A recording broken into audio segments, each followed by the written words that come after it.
I'm Uri Goren from Yahoo. I'm a research engineer over there. And today I'm going to share a very simple but practical advice when it comes to averaging. So this talk will be an intro to Bayesian analysis applied to churn analysis. So let's start with the definition. The first notion that we're going to introduce is dwell time. Dwell time is basically the amount of time a user spends on our property before he or she decides to churn. So the example that we are going to follow throughout this presentation is the amount of time a user spends on our website before hitting the back button. Other applications are how effective are promotion codes. I give a promotion code to a customer. How long is it going to stay my customer? Okay, so our problem settings is as such. All we have is a list of websites, and for each website, a list of all the users who visited it and the amount of time they stayed. We don't have any data about the websites other than its address. We don't know if it's a gaming website, a news, or whatever. We don't know nothing about the users, so we can't do any better matching. So basically, the data is as simple as that. An array of websites with a list of dwell times. And given this data, we are required to predict how long will a new user visiting, for example, site 3, how long will stay in our website. So given this kind of poor data, there isn't a lot of things we can do. I think that the straightforward approach that everyone is going to take is basically average the dwell times of other users who visited the same site. Just a moment about the notations. So DI is the dwell time of user I in our website, for example, website S. And ES is basically our best prediction, which is the expectancy. How long do we expect the user to stay? Now, I think we can all agree that this is a good prediction when n is large. We also have a very nice theorem, the central limit theorem, that guarantees that it's going to be as accurate as possible as n grows. However, what do we do when n is small? So this is a crucial point at our analysis, and we need to introduce a bias.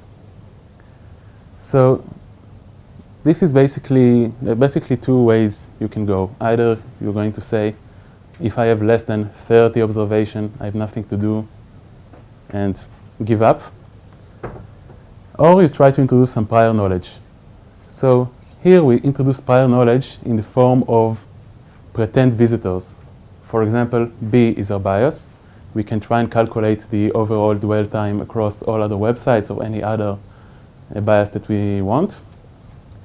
And M is the mass of the bias. For example, I imagine that we saw M users who stayed on the website for B time. So with this assumption, I can apply the previous solution without any problem. Just average them out. So you might have not noticed, but this is a Bayesian model.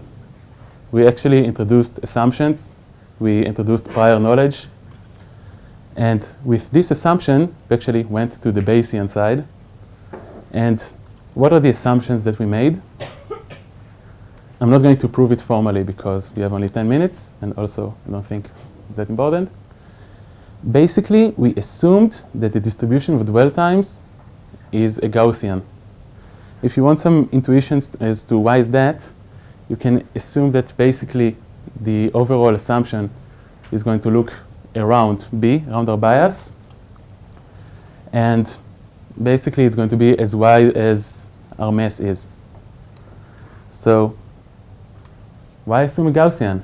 Actually, everyone who dealt with churn analysis knows that actually the more time pass, less and less user do we have that stayed, more user churn.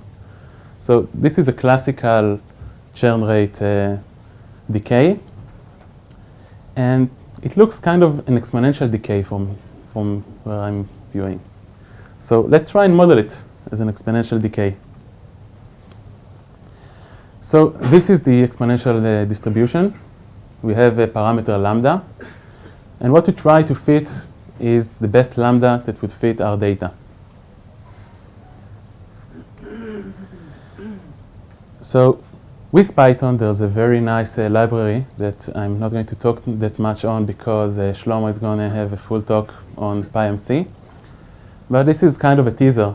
So with 3 lines of Python, what we have here is a model that numerically analyzes given my assumption of a dwell time which is exponential, and I assume that lambda that we saw before is Gaussian distributed around our bias and our mass.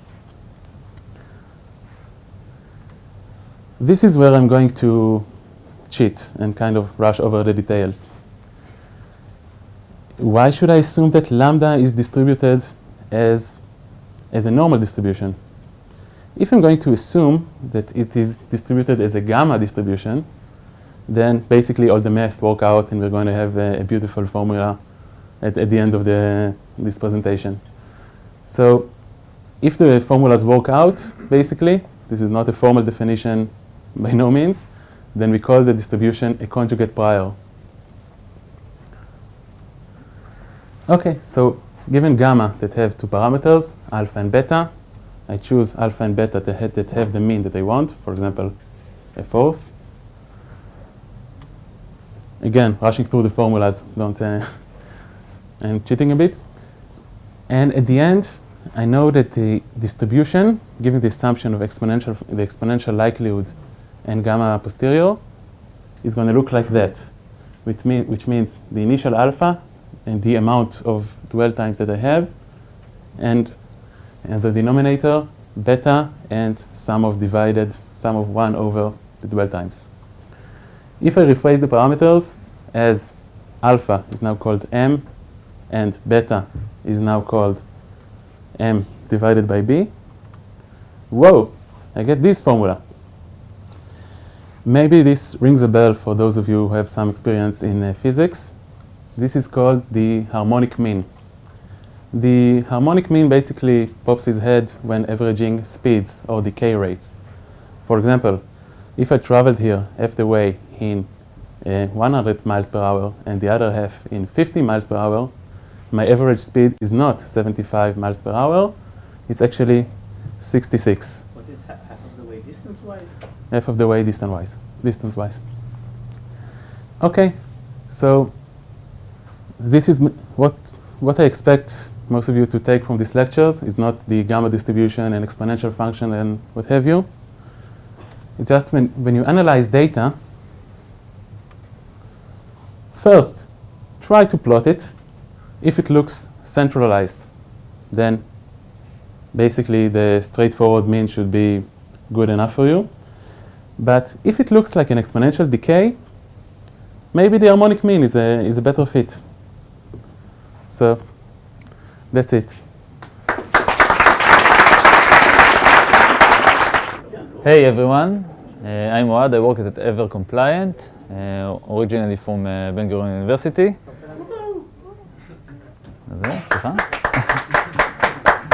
And I'm going to talk about how to visualize neural networks. כן, אני רוצה. That's a good one. Yeah. Okay, so start with this. Okay, so why do it? How many of you, by the way, ever trained a neural network? Okay, using Keras? Okay, still okay. So, so if you ever done that, probably wondered, after you train the network, is it good? Is it converging? Should I just keep converge it more? Will it be better? Or when does it enough? What classes conflict with others? I mean, if I'm looking at image domains, some photos look similar to others, just like digits. So 6 is similar to 0. Can I tell which classes conflicts with others after the network just by visualizing the network? What kind of features are meaningful? If I have very meaningful features, it's okay, but maybe I have a leakage in the data and I have some kind of label that it's inside the train. And true a story that happened to me once is when training a classifier for autism, I forgot to add some part of the features for the control group.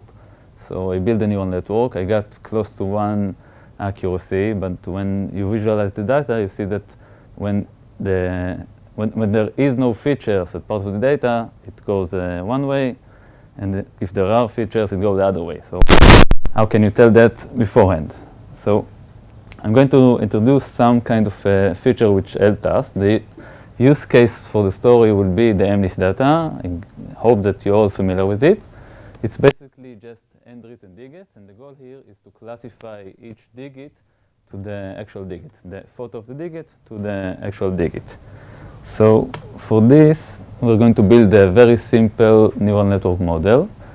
The first layer will be the input layer, which will get a photo at a time. Second layer will be a convolution, 3 by 3. And then we're going to use pooling. Is this Chinese or everyone with me? Okay, so pooling is basically for dimensionality reduction inside the network after the convolution. Afterwards, we're going to connect it to a to a dense layer, fully connected neural layer, and do a softmax at the end so we can get the actual prediction. So in this case, if I'm going to put 5 as the input, the softmax layer, the neuron that corresponds to the number 5 digits, should lit up, should get a 1 value, while the other neurons should get a 0. Okay. Sorry. And the last thing that we're going to do, given this model, is to try to visualize the layer before the last. So how it's working. First you train a model, then you create a copy of the model. You do it without the last layer. You don't want the softmax layer because it does some kind of calculation that enhance the upper values and decrease the lower values. So you end up with a vector which have 1 in one neuron and 0 in the rest. You don't want that for the visualization. You run a dataset through the mock model. You get the activations to the layer that you want. And you can do a PCA or whatever you want on the activations. It's kind of transfer learning with a PCA at the end. You can use it for other classifiers as well afterwards. Okay, so we had the model before. What we're going to do is to predict a huge data set of MNIST. And instead of using the last softmax layer, we're going to take the activations out of the layer before the last. Some code. So you can see on the left is the model that I just described. There's an input layer, and the convolution, the max pool, and the dense layer afterwards. What I'm going to do is just build on the right here another model, which is similar to the first one. I'm going to use the actual layers that I used on the first one. So you can see here when I adding the first layer, I'm getting the input layer from the last model. So I'm building the entire model other than the last layer. And then you can get some nice visualization. So this is MNIST data. This is the test set, 10,000 digits. That's before the network was even trained, so you can see it's kind of random. There is some kind of structure in the data, so we can imagine that the blue dots are separated from the other and the red dots are on the left, but it's not an actual structure. So when you go after 5 epochs, you can start and see some structure. And after 20 epochs, you can actually build a classifier upon this. And that's it. Great. All right. So again, my name is Tal Perry. I work at Citibank. I do NLP work with deep learning and blah blah blah. But they decided my project's too confidential to present it here. So as I said, I'm going to tell you, click, and why we might want to use a recurrent neural network, and then I'll tell you really quickly what it is, and then I'll show you some cool tricks that we can do to make them work better, or at least faster. Click. Thank you. So why do we want to use RNNs? Click. Okay, so this is like how I feel all the time. I want to do awesome data science. I want to figure out when my girlfriend's going to go crazy and how long I should cook chicken and do stuff at work. But I need to do feature engineering for that, and that sucks because it's hard. Click. Thank you. So let's look at like the old way of doing things before deep learning, right? So here's the Sobel operator, which can take a picture and kind of give us outlines. And then we get this, and maybe with these outlines, we can figure out something about the image, right? And someone very smart figured out that if I take this matrix and convolve it with the image, and I take this matrix and I convolve it with the image, I'll get this. And what do? I don't know. All right? But that doesn't help me much. But instead, now with deep learning and frameworks, we can be a dumb engineer who doesn't understand it like me and just go back. Thank you. Right? And just write these lines of code, and what we'll get is basically this, right? We'll input an image. The first layer in the network is going to learn these basic features.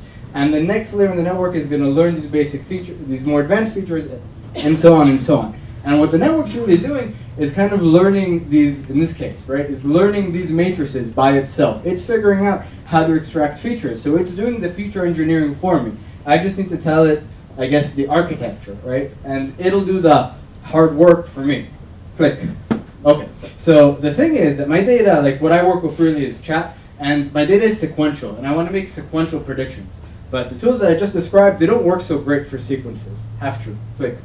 Okay. So some examples of sequential data that we might encounter for speech recognition. We've had a lot of great successes this year with it. Translation, Google's new neural machine translation.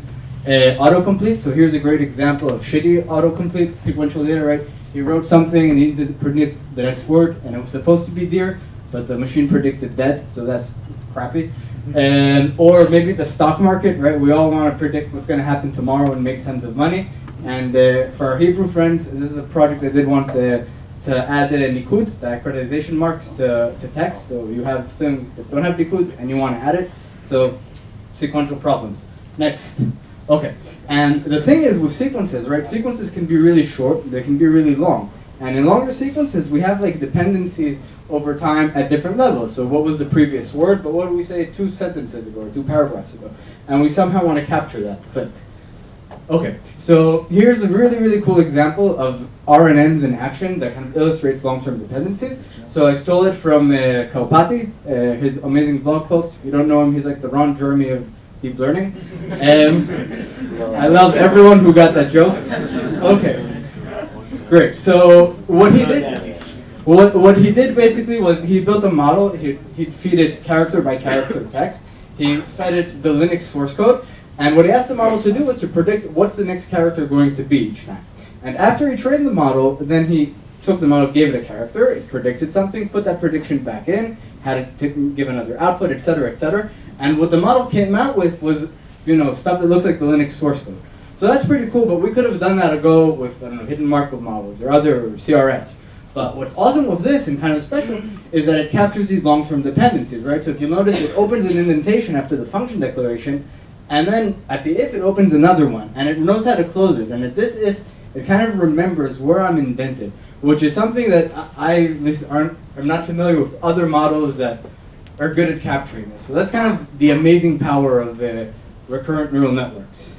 Are we good so far? Everyone understand what I'm saying? Am I confusing myself? Next, click. Okay, so what is an RNN, now that we saw like how awesome it can be? Can we have those off? Okay. So this is basically the code for an RNN for the forward step, the part that makes it predict, not the part that makes it learn. So basically the RNN has 3 kind of transition matrices, you can think about it, and the hidden state, this thing H, right? And at every step, we give the RNN an input, like X, and basically we update the hidden state by taking the product of the state transition matrix, you could call it, for the hidden state with what it was, and also adding something from the input. So basically our new state is some sort of combination of the state we had before and the input we just got.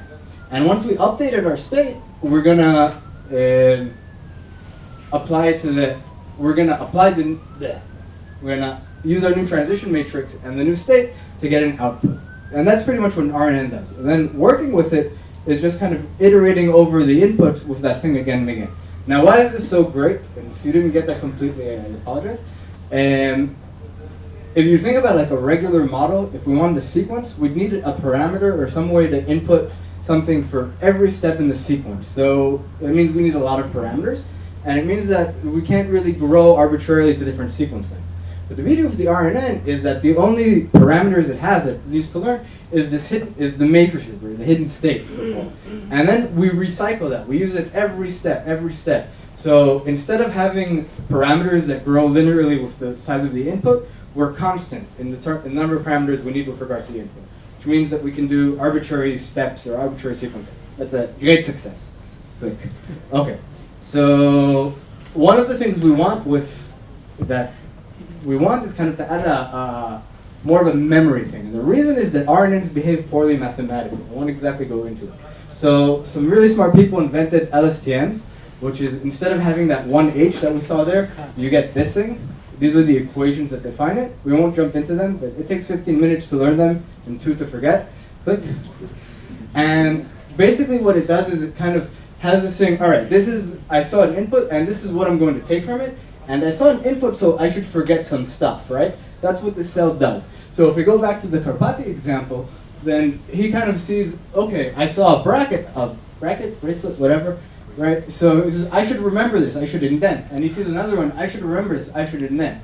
And then, I don't know, at the end of this if block, it's like, okay, I just finished the if block without a bracket, I should unindent one. And when it gets here, it says, okay, I should unindent one, I should forget my indentation. And that's what the LSTM does. Okay, go. Okay, so we've covered what are RNNs and what are LSTMs, and now some tips and tricks. Okay, so let's get one more. Let's skip this one. Okay, so in my work, I'm doing entity recognition on sequences, right? So looking at a lot of chat.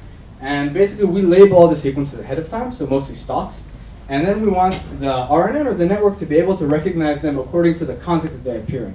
So for example, we might have a chat that looks like, do you have any group at 4.5 for bonds, so 4.5 interest rate that expires in 2020. That's what this thing says, right? And we want the RNN to be able to recognize that this is a ticker, this is an entity, but we don't want it to memorize it. So one of the cool tricks that we did was to, every time we saw the training set, we just converted it into something random, some random junk.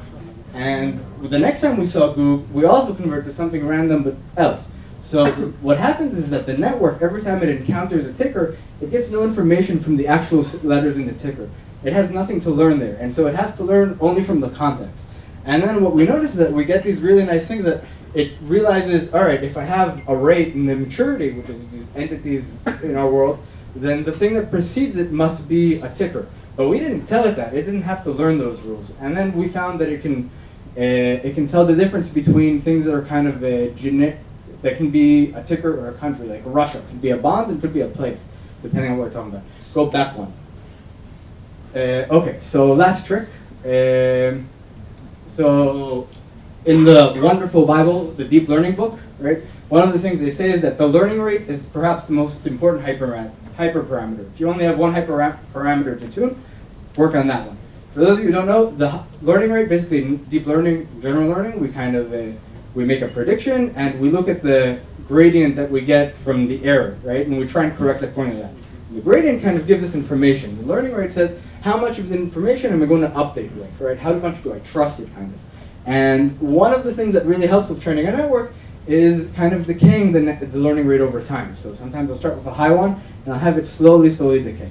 Now what I noticed in my work is that it's really nice to start with a really aggressive learning rate, like half. But if I keep on going with half after 200, 300 steps, then I stop learning. I'm kind of screwed. And if I wait for exponential decay to kick in, then I either go very fast to zero and learn nothing, or I don't really move and I spend the day waiting for it to go low enough to get back to learning. So TensorFlow gives us two really nice things to conquer this. Okay, so one is it gives us kind of a way to make an exponential decay of our learning rate. We feed it a global step. We feed it the global step, right, where we are now, and it kind of decays the learning rate automatically, but that's too slow. So the other thing it gives us is the one on top, this piecewise constant, where you can say, all right, for the first 100 steps, give me a learning rate of half. And then from 100 to 500, give me 0.05. From 500 to 1,000, give me 0.005, which is great, because then I can start really aggressive, drop really quickly, drop really quickly. But what I want is both. I want to drop really quickly in the beginning, and then go to a smooth exponential decay afterward. So we can use TensorFlow's condition, right? It has this operator where we can say, all right, if the global step is less than 1,000, then use the piecewise operator that I did and kind of stay at these high learning rates and jump down. But if we passed 1,000, then start using the exponential decay. And then you can get the best of both worlds. And to finish off, and the work I've been doing, this has really made life much easier, faster, and more effective. I highly recommend it. Thank you. I work as a forecasting manager for Strauss, for a JV of Strauss and PepsiCo. And we produce snacks that probably all of you are familiar with, tapu chips, Doritos, Cheetos. And for the past 3 years or so, I've been tackling many challenges at Kaggle. And I think that most of my experience in data science and machine learning comes from there. And my talk is going to be on validation methods. And this is a map of my talk. We're going to discuss why do we need validation, the basics of validation, and some more advanced things like validation on grouped data, time series, and unbalanced data. I assume that most of you are familiar with the basics, but we'll go through them anyhow. Okay, so why do we need validation? So validation is used to fit our training data as well as we can, but on the same time we would like to generalize, so we don't just memorize the training data, but we can also predict on unseen data, what we call refrain from overfitting.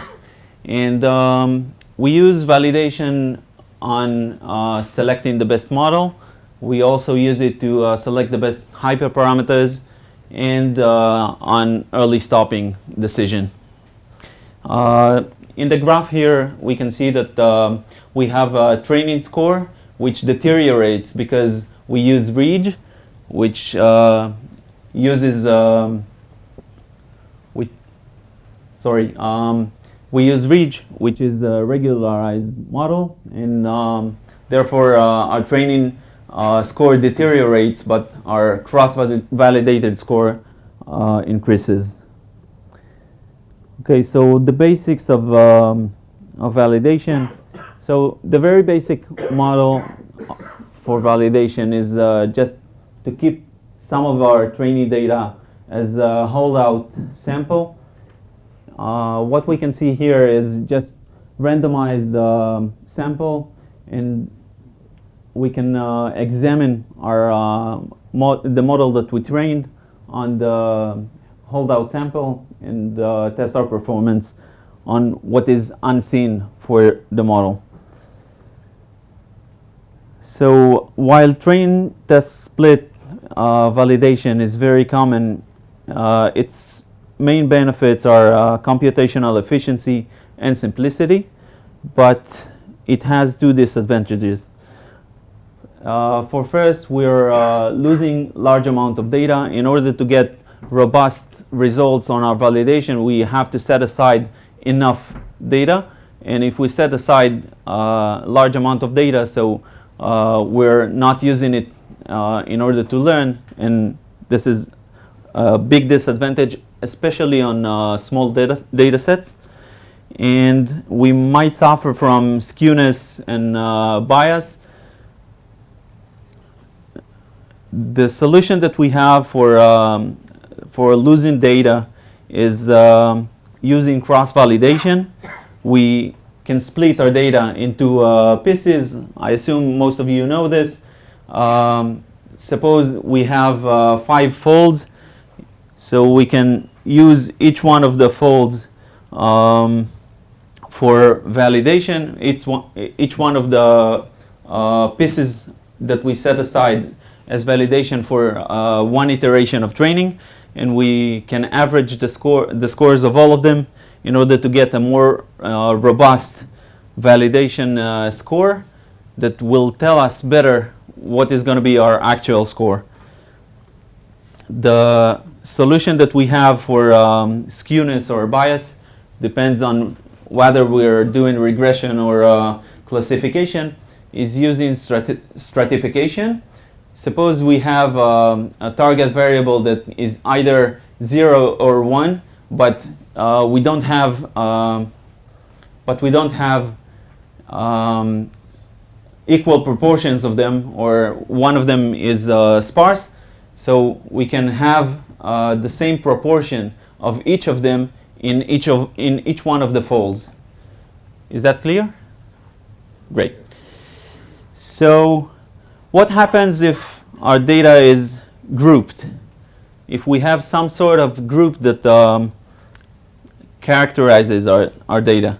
So the first question that we have to ask ourselves is, can we retrain each time we are getting a new group?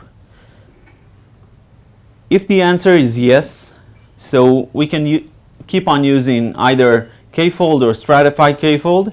But if the answer is no, then we have to use group-based folding methods, which means that we have to set aside a group or a number of groups in order for our model to be robust to newly presented data. So an example for retraining is signature.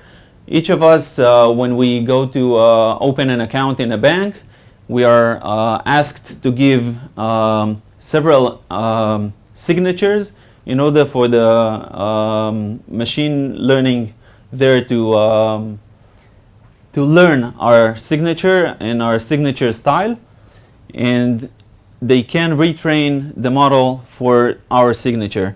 But another example for unseen or data without the ability to retrain, what I put here is the example from the State Farm competition. We can see that this was a classification problem, that the target was to classify whether or not the driver is distracted, and if he is distracted, by what way is he distracted? Like, is he looking to the passenger, looking behind, texting, or talking on the phone, or maybe drinking? So as we can see, this driver and this driver are the same driver, and the rest of them are different drivers. But if we have this one in our training and this one in our validation result will not be representative to our true result when we will meet a new driver. But if we can set aside one driver or a group of drivers, so our validation method will be more robust. So the last thing I want to talk about is time series data. In time series data, we have different type of questions that we should be asking ourselves. Are we predicting for a specific time frame? Like, are we predicting for August, which characterized by high number of vacations or things like that? So maybe our validation period should be for August the previous year or something like that.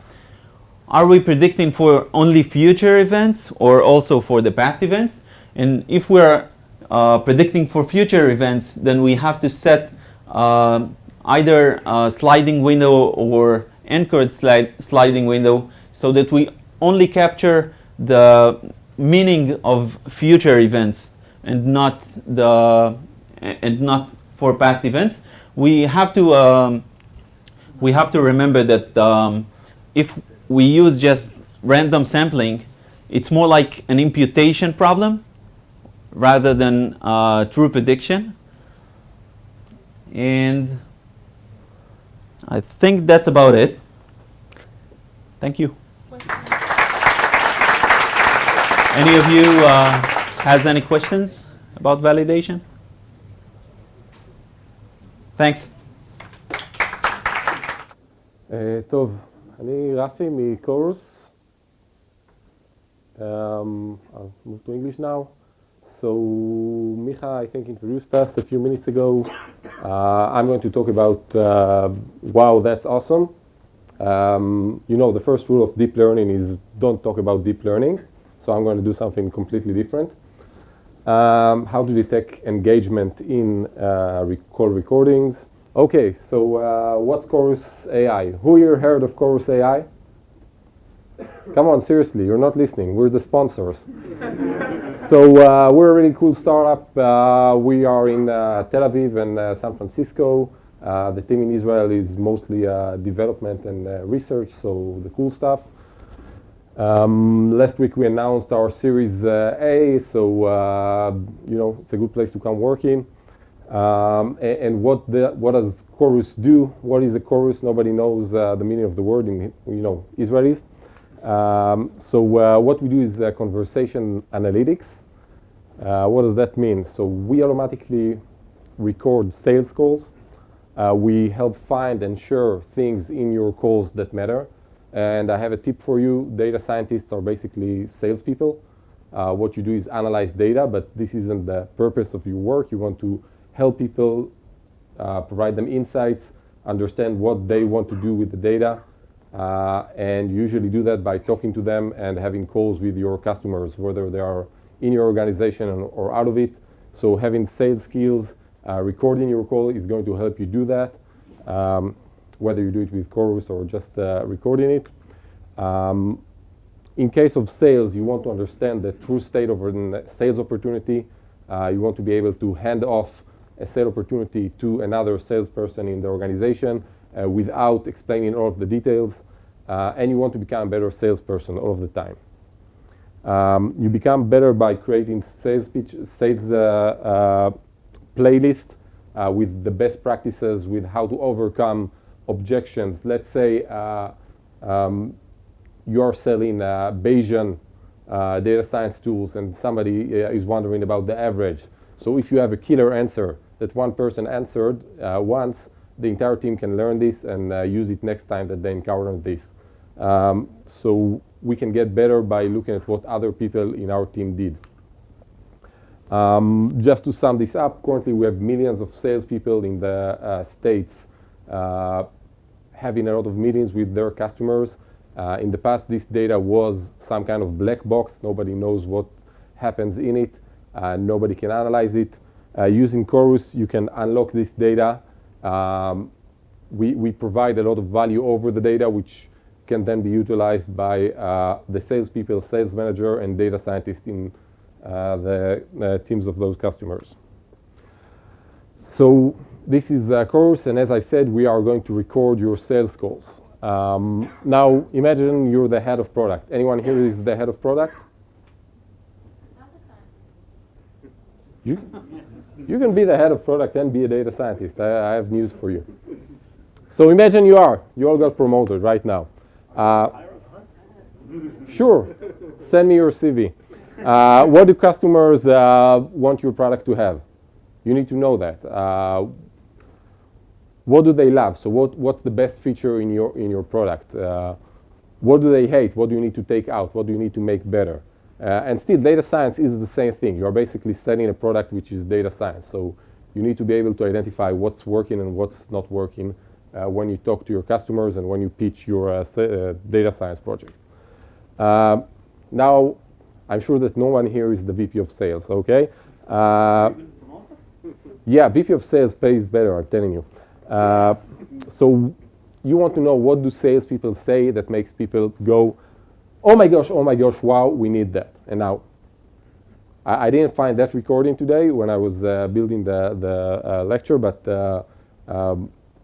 people actually do say that. So if you have a feature that make people go crazy and you can present it in a way that makes people really relate to your product, you want to share it in your organization. You want to be able to identify when something good happened. And when you are pitching, when you are selling, you don't have the time and energy usually to identify that you had a really good response at a specific moment. So we're going to help you do that. Yeah, said that. And lastly, so we have a really great moment. We want to know what did the person say that may produce this great moment. So I guess in of you say this sounds easy. We have an NLP or information retrieval problem. We just need to find, oh my God, and awesome, or I hate it, if you want to find the negative stuff. And of course, Chorus, we have a whole pipeline of conversation analytics. So we do the automatic speech recognition, we do recording, we do the NLP. So our ASR technology is pretty good. You could assume that you just build a sentiment classifier, look for very positive things, very negative things, do something with it, profit. So let's try the It's Awesome example.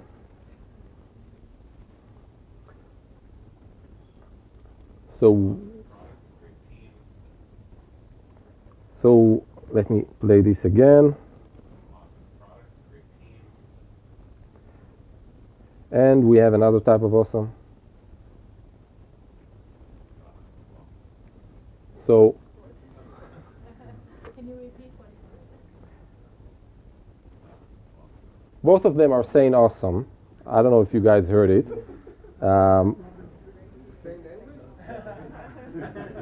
Yeah, it's the same language. It's the same. Where is my thing?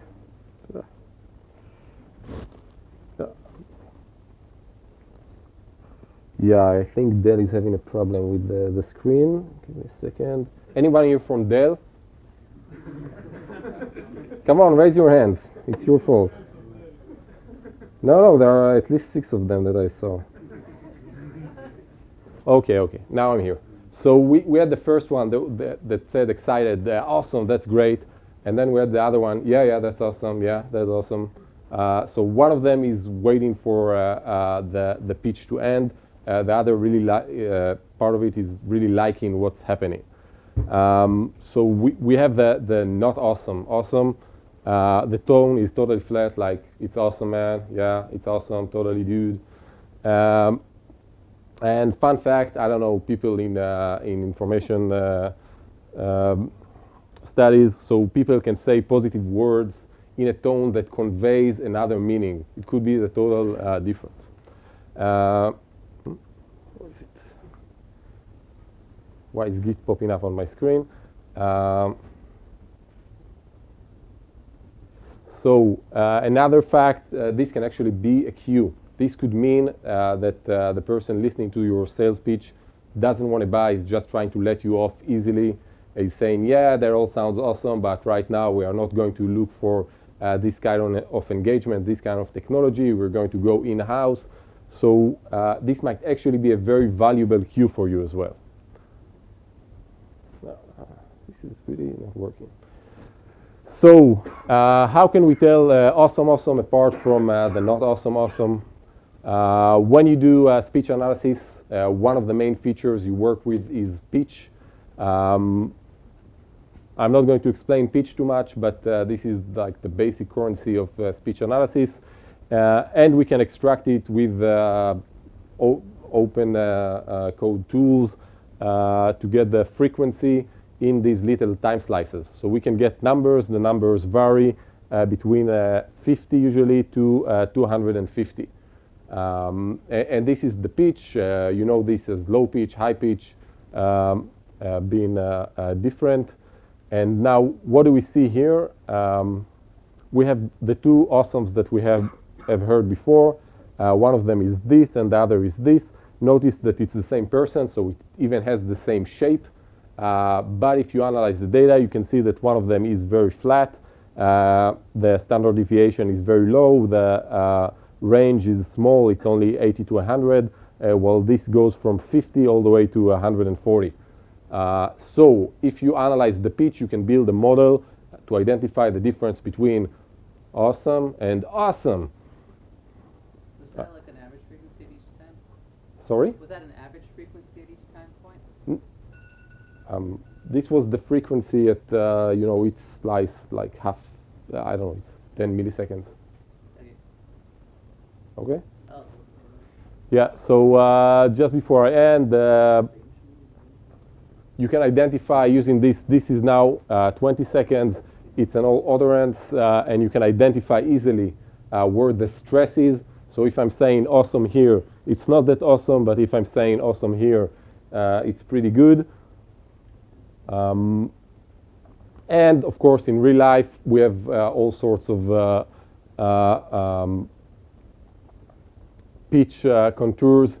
They're not as easy. There is difference between the male and females, difference between a speaker that is always using a low pitch, and every small variance is a big deal, while there are some speakers who are all over the place, and you need to look for a bigger change when you build this model. So you have to learn a background model for the speaker, for the gender, and finally add all of this into a learning algorithm using the tags that you get from your users when you do things wrong. In this case, this is someone complaining. Here they're saying it was a total shit show, and then they continue to complain. It's actually not relevant to anything about, they're speaking about, he's complaining about Uber not being able to bring him to his meeting on time. I'm not going to play it because it will take me 2 minutes. Thank you all for listening. Chorus, as I said, we're hiring. Look us up.